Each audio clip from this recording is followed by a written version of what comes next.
আসসালামু আলাইকুম। আশা করি সকলে ভালো আছেন। দেশে এবং দেশের বাইরে যে যেখান থেকে আমার এই ভিডিওটি দেখছেন তাদেরকে অসংখ্য ধন্যবাদ।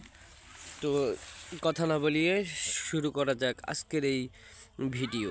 তো আমি প্রথমেই দেখাবো সেটি হচ্ছে যে এই যে বর্তমান শীতের যে মৌসুমটি রয়েছে, এই মৌসুমে কিন্তু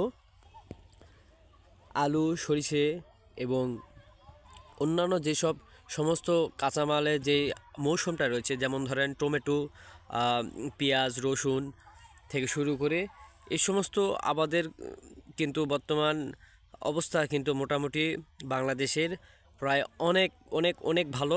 কারণ আগের থেকে এখন আরও বেশি উন্নতির দিকে এগিয়ে যাচ্ছে এবং কৃষক ভাইয়েরা আর সকল প্রকারের দিকে অনেক সচেতন। তো গাইস, তো আমি এই পাশটা দেখাবো সরিষের জমি। সরিষে এবং এই বিছুনের কাসলা বলা হয় বাংলা, আমাদের গ্রামের মানে ভাষায় যেটা বলা হয়। তো বিছুনের কাসলাতে দেখতে পাচ্ছেন যে বিছুন এবার মাশাল্লাহ অনেক ভালো হয়েছে, অনেক ভালো হয়েছে এবং সরিষাও মাশাল্লাহ অনেক ভালো হয়েছে। তো জমিতে প্রায় চাষ কিন্তু এবারে কৃষক ভাইয়েরা কিন্তু অনেক অনেক মানে আগামী দিনগুলোর থেকে কিন্তু